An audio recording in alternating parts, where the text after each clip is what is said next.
Hello दोस्तों, अस्सलाम वालेकुम। कल मैंने आपको 90 डेज का पूरा एक प्लान बताया, सिलेबस बताया, किस तरह से आपको CSS 2027 की तैयारी करनी है। वो लेक्चर आप ज़रूर देखें, मैं स्क्रीन पर दे रहा हूँ, ठीक है। अब देखो, हम सिलेबस को इस 90 डेज में कंप्लीट करते जाएंगे, ठीक है। आप गौर करें, क्या मुश्किल है ये लेक्चर बताने के बाद ज़रूर कमेंट करना, सब्सक्राइब करना, देखने के बाद फिर कमेंट्स करना कि CSS मुश्किल है या आसान। जोश और जज्बा होना चाहिए और डेली काम करना चाहिए, फिर सब कुछ मुमकिन है। दोस्तों, हमने 12 टेंसेस कंप्लीट कर दिए थे और कल मैंने आपको बताया था कि आगे हम क्या क्या पढ़ेंगे इस 90 डेज के प्रोग्राम में, वो आप लेक्चर देखें। और आज हम एक्टिव वॉइस और पैसिव वॉइस पढ़ेंगे। अब आप मुझे लेक्चर देखने के बाद बताना कि क्या मुश्किल है, एक्टिव वॉइस और पैसिव वॉइस कितनी मुश्किल है। 12 सब्जेक्ट सबसे पहले आप कंप्लीट करें, उसके बाद ही आपको आसान लगेगा।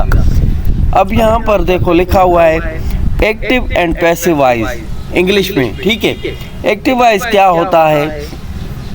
जब सब्जेक्ट खुद काम करता है। ये आप सेंटेंस के एग्जाम्पल से समझ जाएंगे, ठीक है। अब देखो, एक्टिव वॉइस के सेंटेंस किस तरह से बनते हैं, उसकी स्ट्रक्चर क्या होती है। सबसे पहले सब्जेक्ट लगता है। आपने मेरे टेंसेस वाले वीडियोस देखे हैं तो आपको सब्जेक्ट वर्ब ऑब्जेक्ट का सही तरीके से पता होगा, ठीक है। सबसे पहले सब्जेक्ट आता है, फिर वर्ब आता है, फिर ऑब्जेक्टिव आता है, ठीक है। एग्जाम्पल देखें, अली राइट्स अ लेटर। ये प्रेजेंट सिंपल टेंस की एक्टिव वॉइस करके पैसिव वॉइस करेंगे। समझने की कोशिश करें, बहुत ही मज़ेदार वीडियो है, देखें, समझने की कोशिश करें, फिर कमेंट्स करें कि सर हमें इस तरह से समझाएं, ये पढ़ाएं, ये क्या होता है। हर सवाल का जवाब हर वीडियो में मिलेगा।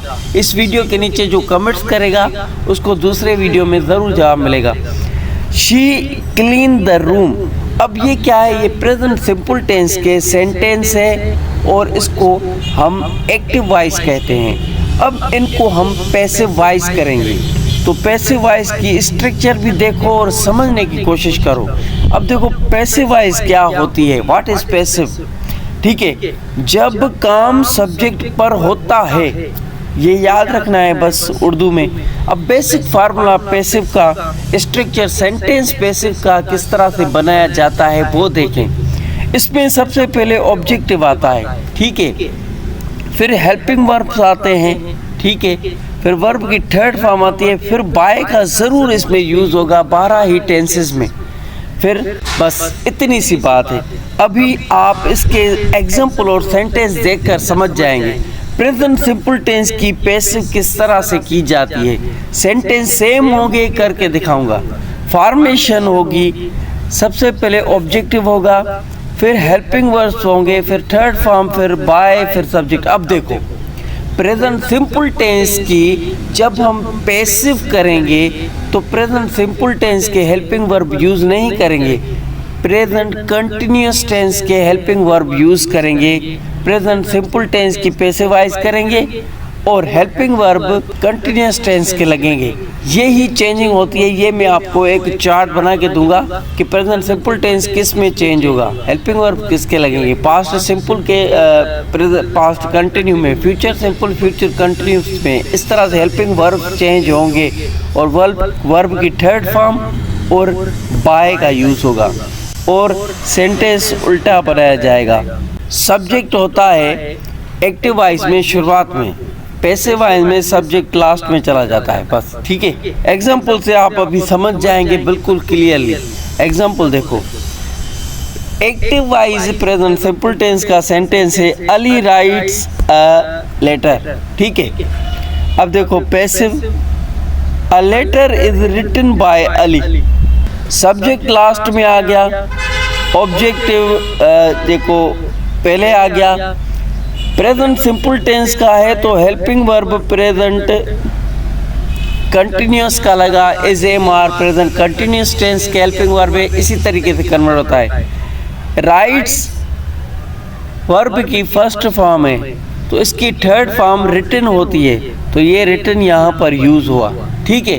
तो इसी तरीके से एक्टिव वॉइस और पैसिव वॉइस करेंगे, पढ़ेंगे डेली 12 ही सेंटेंस की, डेली समझते जाओ, याद करते जाओ, नोट करते जाओ। एक्टिव वॉइस का सेंटेंस है शी क्लीन द रूम, ये प्रेजेंट सिंपल टेंस का सेंटेंस है और ये एक्टिव वॉइस है। अब इसको पैसिव करते हैं, the room is cleaned bye हर। समझ गए आप कि वो रूम साफ कर रही है और रूम उसके ज़रिए साफ किया जा रहा है। उर्दू में इस तरह से इसकी मीनिंग होती है, ठीक है। आई होप कि आप समझ गए होंगे। तो कल हम पास्ट सिंपल की पैसिव करेंगे, इसी तरीके से 12 सेंटेंस जैसे कंप्लीट किए थे, इसी तरीके से 12 सेंटेंस की पैसिव वॉइस और एक्टिव वॉइस करेंगे। यहाँ पर आपको याद रखनी है बात, प्रेजेंट सिंपल टेंस है, उसके हेल्पिंग वर्ब चेंज होंगे, प्रेजेंट कंटिन्यूस के लगेंगे। बस इतनी सी बात याद रखनी है आपको। अभी हम पाकिस्तान हिस्ट्री की तरफ चलते हैं, क्योंकि हिस्ट्री को भी कंप्लीट करना है। इस्लामिक स्टडी उसके बाद पढ़ेंगे। इसी लेक्चर में 4-5 सब्जेक्ट एक वीडियो में पढ़ते हैं हम। इसके लिए 90 डेज़ में सारे सब्जेक्ट और सब कुछ कंप्लीट होगा। आपको गौर करना है, कमेंट, लाइक को सब्सक्राइब करना है, जुड़ जाना है, मिस मत करना लेक्चर। हाँ तो दोस्तों, हम पाकिस्तान की हिस्ट्री पढ़ रहे थे। पहले हमने मोहम्मद बिन कासिम के पोर्शन को कंप्लीट किया। हिस्ट्री वहीं से ही शुरू होती है, बार बार बता रहा हूँ ताकि आपको याद रहे। कल वाले वीडियो में मैंने कंप्लीट रोड मैप दिया था 2027 के लिए। तो आज हम कहाँ पर पहुँचे थे, कल वाले वीडियो में आपने देख लिया होगा। तो कल हमने रज़िया सुल्ताना के MCQs को कंप्लीट कर लिया था। उसके बाद स्लेव डायनास्टी में दिल्ली सल्तनत में कौन सा हुक्मरान आया था, वो था नसीरुद्दीन महमूद, ठीक है। अब नसीरुद्दीन महमूद का दौर था 1246 से लेकर 1266 तक इसकी हुकूमत चली, ठीक है। कि पहली डायनास्टी दिल्ली सल्तनत 1206 से हमने शुरू की थी, ठीक है। तो उसकी पहली जो डायनास्टी थी वो थी स्लेव डायनास्टी, ठीक है। तो अभी उसका ये इम्पोर्टेंट MCQs जो जिस बादशाह से आते हैं, वीडियो कल देखें, आप समझ में आ जाएगा, ठीक है। Most important and most repeated MCQs for CSS exam 2027। Number 1 पर MCQs आता है Nasiruddin Mahmud belong to which dynasty. ये पूछा जा सकता है MPT स्क्रीन टेस्ट में, ठीक है। तो स्लेव ममलूक डायनास्टी थी, ये उससे ताल्लुक़ रखता था। आगे चलते हैं। नंबर 2 पर MCQs आता है नसीरुद्दीन महमूद रूल दिल्ली फ्रॉम। अब देखो, इसका मतलब है नसीरुद्दीन महमूद ने कब से कब तक हुकूमत की। ये 1246 से लेकर 1266 तक इसकी हुकूमत चली, ठीक है। इससे पहले कौन थी, रज़िया सुल्ताना थी, उसकी हम कल बात कर चुके हैं। नंबर 3 पर MCQ आता है Nasiruddin Mahmud was son of. अब ये देखो, हिस्ट्री में बहुत सारे बुक्स में ये लिखा हुआ है, ये इसका ग्रैंडफादर था, अल्तमिश का ये पोता था नसीरुद्दीन महमूद। और कहीं पर ऐसा भी लिखा हुआ है ये इसका सन है, लेकिन अल्तमिश का जो बेटा था वो इसके दौर में ही बंगाल फतह करने गया था और बंगाल पर कब्ज़ा किया था। वो वहीं पर ही उसकी डेथ हो गई थी। अल्तमिश के पहले ही वो उसका बेटा फौत हुआ था। ये उसका पोता है अल्तमिश का, शायद। ये आपको याद रखनी है बातें, ठीक है। 4th नंबर पर MCQ आता है who was the real power behind the throne during the Nasiruddin Mahmud reign. जब नसीरुद्दीन महमूद की हुकूमत थी तब असल पावर किसके हाथ में थी, पीछे, बिहाइंड, मतलब कि इसके पीछे हुकूमत कौन चला रहा था, ये तो सिर्फ नाम का था। तो उसके पीछे बलबन था, बलबन जो कि नेक्स्ट और लास्ट रूलर है स्लेव डायनास्टी का। उसके बाद खिलजी डायनास्टी हम शुरू करेंगे, ठीक है। सबसे रिपीटेड कॉन्सेप्ट है महमूद नॉमिनल एक मुकर्रर रूलर था, बलबन एक्चुअली अथॉरिटी था। मतलब कि ये सिर्फ नाम का था, सारी हुकूमत, सारा कंट्रोल, हर चीज़ बलबन संभाल रहा था, वो चला रहा था। और बलबन बहुत ही खतरनाक और पावरफुल रूलर था, लेकिन इसके बाद इसका डेक्लाइन आया और खिलजियों ने दिल्ली सतह पर हुकूमत की थी, ठीक है। 5 नंबर पर MCQ आता है Nasiruddin Mahmud is known as a religious and simple ruler, इसको मतलब कि ये इस्लामी रूलर था, एक किस्म का मजहबी रूलर था, इस्लाम को ज़्यादा फॉलो करता था और ये सिंपल एक सादा सा रूलर बादशाह था। ठीक है, तो 5 डेली एमसीक्यूज डिस्कस करते हैं। इसके 15 MCQs most important and most repeated है। 3 दिन तक हम नसीरुद्दीन महमूद को पढ़ते रहेंगे। स्लो पढ़ो, याद करने में आसानी होगी, करते जाओ, टाइम बहुत है और मज़े के साथ पढ़ो। तो अभी हम चलते हैं इस्लामिक स्टडी में, हम कहाँ पर पहुँचे थे। हाँ तो दोस्तों, इस 90 डेज़ में आप कितना कुछ सीख रहे हैं, कितना मज़ा है, आपको इस्लाम दीन के बारे में पता चल रहा है, इंग्लिश भी सीख रहे हो और दुनिया के बारे में पता चल रहा है, आसमान में क्या है, ज़मीन में क्या है, कितनी बड़ी नॉलेज आपको मिल रही है एक वीडियो में। आपको लाइक, कमेंट और सब्सक्राइब करना चाहिए। तो दोस्तों, CSS MPT स्क्रीन टेस्ट में आपसे इस्लामिक स्टडी में ये सवाल भी पूछा जाता है। इसके लिए मैंने सबसे पहले उसको रखा है, उलुल अज़म प्रॉफिट्स किन को कहा जाता है? उलुल अज़म प्रॉफिट्स कौन से हैं? हज़रत नूह अलैहिस्सलाम, जिसके बारे में हम पढ़ चुके हैं, हज़रत इब्राहीम अलैहिस्सलाम, जिसको आज हम पढ़ेंगे, 25 पैगंबर कुरान में जिक्र है, उनके बारे में हम पढ़ते हैं। तो ये आज कौन सा पैगंबर है, कौन से नंबर पर आता है, लिखें कमेंट में। उलुल अज़म प्रॉफिट्स हज़रत नूह अलैहिस्सलाम, हज़रत इब्राहीम अलैहिस्सलाम, हज़रत मूसा अलैहिस्सलाम, हज़रत ईसा अलैहिस्सलाम एंड मोहम्मद सल्लल्लाहु अलैहि वसल्लम। उलुल अज़म का मतलब है प्रॉफिट्स में से अल्लाह ताला ने इनको सबसे ऊपर दर्जा रुतबा दिया है, शान इनकी और पैगंबरों से ऊपर है। ठीक है, तो आज हम हज़रत इब्राहीम अलैहिस्सलाम के एमसीक्यूज देखेंगे, जो कि most important and most repeated है फॉर CSS एग्जाम 2027 के लिए। नंबर 1 पर एमसीक्यूज आता है, what was the real name of profit Ibrahim अलैहिस्सलाम फादर? हज़रत इब्राहीम अलैहिस्सलाम के फादर का रियल नेम का क्या था? अब कहीं पर ये तरान भी लिखा जाता है, अज़हर लिखें। ठीक है, दूसरे नंबर पर एमसीक्यू आता है, to which nation was Ibrahim अलैहिस्सलाम सेंट? हज़रत इब्राहीम अलैहिस्सलाम को अल्लाह ताला ने किस कौम, किस लोगों के पास भेजा था? उस कौम का नाम क्या था? People of Babylon. बेबीलोन एक कौम थी जिसके पास हज़रत इब्राहीम अलैहिस्सलाम आया था और उनको कह रहा था अल्लाह के तौहीद पर ईमान लाओ। ठीक है, हर पैगंबर का यही मैसेज था, तौहीद का मैसेज था। थर्ड नंबर पर एमसीक्यू आता है, what was the title of हज़रत इब्राहीम अलैहिस्सलाम? हज़रत इब्राहीम अलैहिस्सलाम का टाइटल क्या था? CSS एग्जाम में अक्सर पैगंबरों के टाइटल्स पूछे जाते हैं। खलीलुल्लाह, खलीलुल्लाह इसका टाइटल था हज़रत इब्राहीम अलैहिस्सलाम का। ठीक है, खलीलुल्लाह का मतलब है फ्रेंड ऑफ अल्लाह, अल्लाह का दोस्त। ठीक है, 5 नंबर पर एमसीक्यू आता है, चौथे नंबर पर एमसीक्यू है, what was his famous miracle? इसने कौन सा मौजज़ा किया था? 5 एमसीक्यू पढ़ेंगे, बाकी कल कंप्लीट पढ़ेंगे, इसको कल तक ये कंप्लीट हो जाएगा। इसका मौजज़ा क्या था? इसने कौन सा मौजज़ा किया था? जैसे तो इसने फेमस मिरेकल किया था फायर बिकमिंग कूल, आग को ठंडा कर दिया था। हज़रत इब्राहीम अलैहिस्सलाम को आग में फेंका और कहा कि तुम्हारा अगर रब सच्चा होगा तो तुम इस आग से बच जाओगे। तो हज़रत इब्राहीम अलैहिस्सलाम को आग में फेंका गया और आग ठंडी हो गई। हज़रत इब्राहीम अलैहिस्सलाम को कुछ नहीं हुआ। हर नबी का कोई ना कोई मौजज़ा होता है और एग्ज़ाम में पूछा जाता है। 5 नंबर पर एमसीक्यू है और लास्ट है। इसके बाद हम साइंस में यूनिवर्सल पढ़ेंगे। आज कंप्लीट में यूनिवर्सल की बात करूंगा। ठीक है, सिलेबस में आपके मौजूद है, मैंने एमसीक्यूज पहले दिए थे, वो नोट कर देना। लेकिन आपको पता होना चाहिए यूनिवर्सल के अंदर क्या क्या चीज़ें आती हैं। फिर हम गैलेक्सीज पढ़ेंगे, फिर सोलर सिस्टम, फिर आगे चलते रहेंगे। ठीक है, तो 5 नंबर का जो एमसीक्यू है, विच बुक गिवन टू हज़रत इब्राहीम अलैहिस्सलाम? हज़रत इब्राहीम अलैहिस्सलाम को पर क्या नाज़िल हुआ था? बुक हुआ था या सफ़िये हुए थे? सुहाफ इस पर नाज़िल हुए थे। सुहाफ मैंने आपको समझाया था, पेज होते हैं और नीचे इसकी डिटेल लिखी हुई है बाकी एमसीक्यूज में, जो हम कल पढ़ेंगे और मैं आपको बताऊंगा।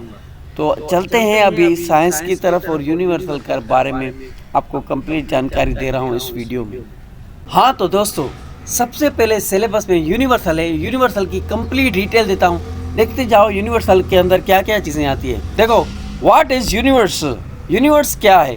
द यूनिवर्स मीन्स का मतलब है एवरीथिंग डेट एग्जिस्ट, जो कि पूरी कायनात में, दुनिया में जो भी हमें दिख रही है या हमें नहीं दिख रही, सब कुछ इसी में ही आता है, यूनिवर्सल के अंदर। यूनिवर्सल का मतलब है कायनात। दुनिया और यूनिवर्सल में फ़र्क है, ठीक है। दुनिया मतलब कि हमारी जो अर्थ है ये एक दुनिया है, ठीक है।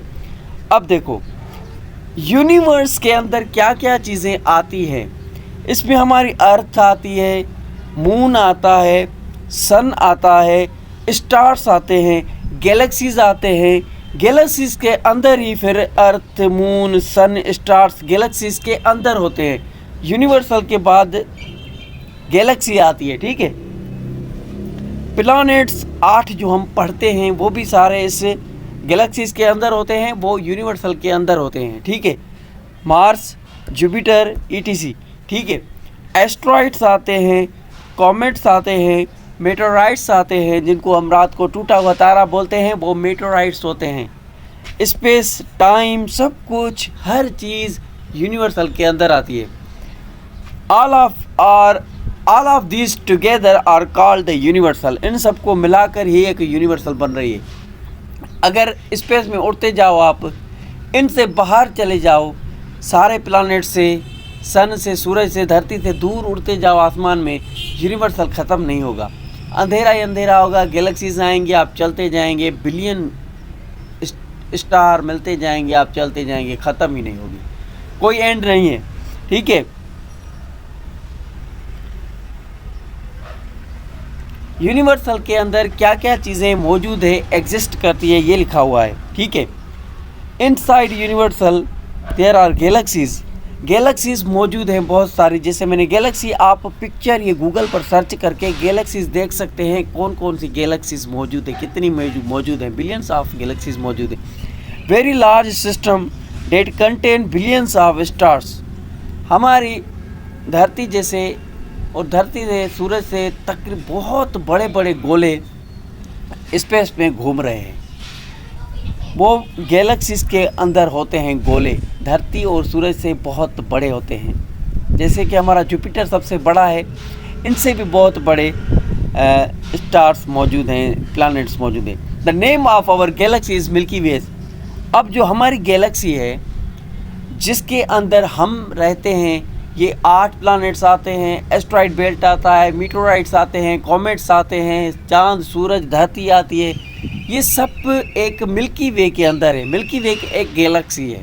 पहले आता है यूनिवर्सल, यूनिवर्सल में बहुत सारी गैलेक्सीज आती है, फिर आती है गैलेक्सी, जो कि एक गैलेक्सी जिसका नाम है मिल्की वे गैलेक्सी। फिर इस मिल्की वे गैलेक्सी के अंदर ही हम मौजूद है, हमारी धरती, चांद, सूरज, 8 प्लैनेट्स, ये सब कुछ उसके अंदर मौजूद है एक गैलेक्सीज में। इससे अगर बाहर जाएंगे तो दूसरी गैलेक्सीज में मिलेगी, शायद उन पर भी धरती, 8 प्लैनेट्स जैसे दूसरे प्लैनेट्स मिल सकते हैं, पता नहीं, वो बहुत दूर है, वहाँ तक पहुँचना इम्पॉसिबल है।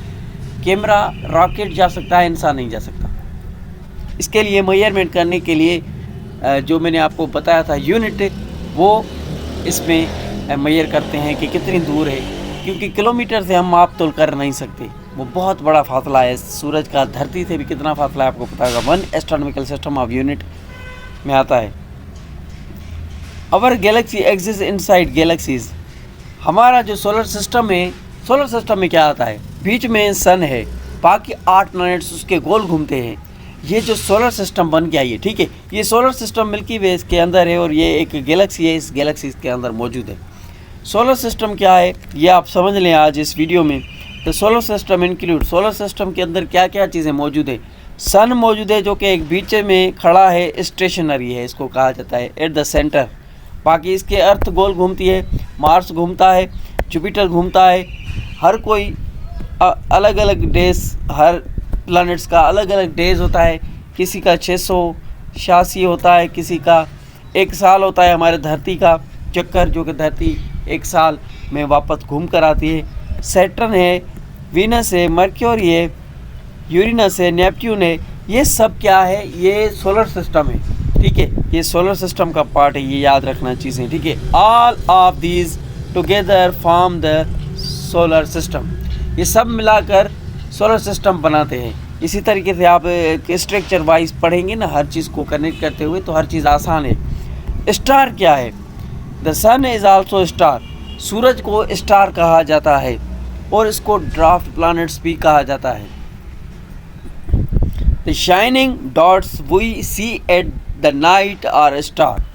जो हमें रात को आसमान में चीज़ें दिखाई देती है वो सब कुछ एक स्टार्स जो मौजूद होते हैं। जो भी हमें डॉट्स नज़र आते हैं वो सब स्टार हैं। अब आते हैं प्लैनेट्स के बारे में देखते हैं। प्लैनेट्स क्या है? Objects that revolve around the stars are called planets. ठीक है। Earth is also planet. हमारे अर्थ जो है ये भी एक प्लैनेट है। ठीक है। और 8 प्लैनेट मैंने आपको बताया जो कि सोलर सिस्टम के अंदर आते हैं। ये देख लें आप, ये सारे जो है ना, अर्थ से लेकर नेपट्यून तक ये सारे प्लैनेट हैं। ठीक है। प्लैनेट नहीं, प्लांट वर्ण ट्री होता है, ट्रीज होते हैं, पेड़ पौधे होते हैं। 5 नंबर पर अर्थ इज आल्सो प्लैनेट। स्पेस क्या है? The empty area between the planets and star is called space. Space वो चीज़ है, अब जैसे हमारी धरती है, फिर बीच में फासला है, फिर हमसे दूर है जो हम देखते हैं प्लैनेट्स दूसरे हमसे कितने दूर हैं। मार्स है हमसे दूर है, कितनी दूर है, वो क्या है? ये अर्थ है हमारी। फिर जो बीच में फासला है और जगह खाली है वो स्पेस है, उसको स्पेस कहा जाता है।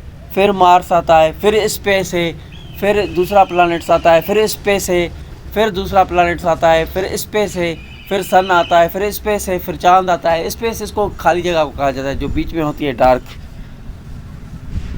Simple definition for the CSS exams: the universal is the totally off all space, time, matter, energy date exist in the simple words. देखो जो भी चीज़ें मौजूद हैं यूनिवर्सल में, टोटली ऑल स्पेस, जो भी खाली जगह है, जो टाइम है, जो मैटर है और जो एनर्जी है, जो भी हमको दिखाई दे रही है, जो भी चीज़ें हमें नहीं दिखाई दे रही स्पेस में, आसमान में, हर जगह में, वो सब यूनिवर्सल के अंदर आता है totally.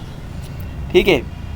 The universal mean everything that exist, earth, sky, stars, planets, galaxies and time. ये सब कुछ मतलब कि एक यूनिवर्सल है। तो आज का ये लेक्चर कंप्लीट होता है यहाँ पर। कल के लिए इंतज़ार करें और लाइक, कमेंट और सब्सक्राइब करके जाएं। मिलते हैं ऐसे ही वीडियो में, तब तक के लिए अल्लाह हाफिज़।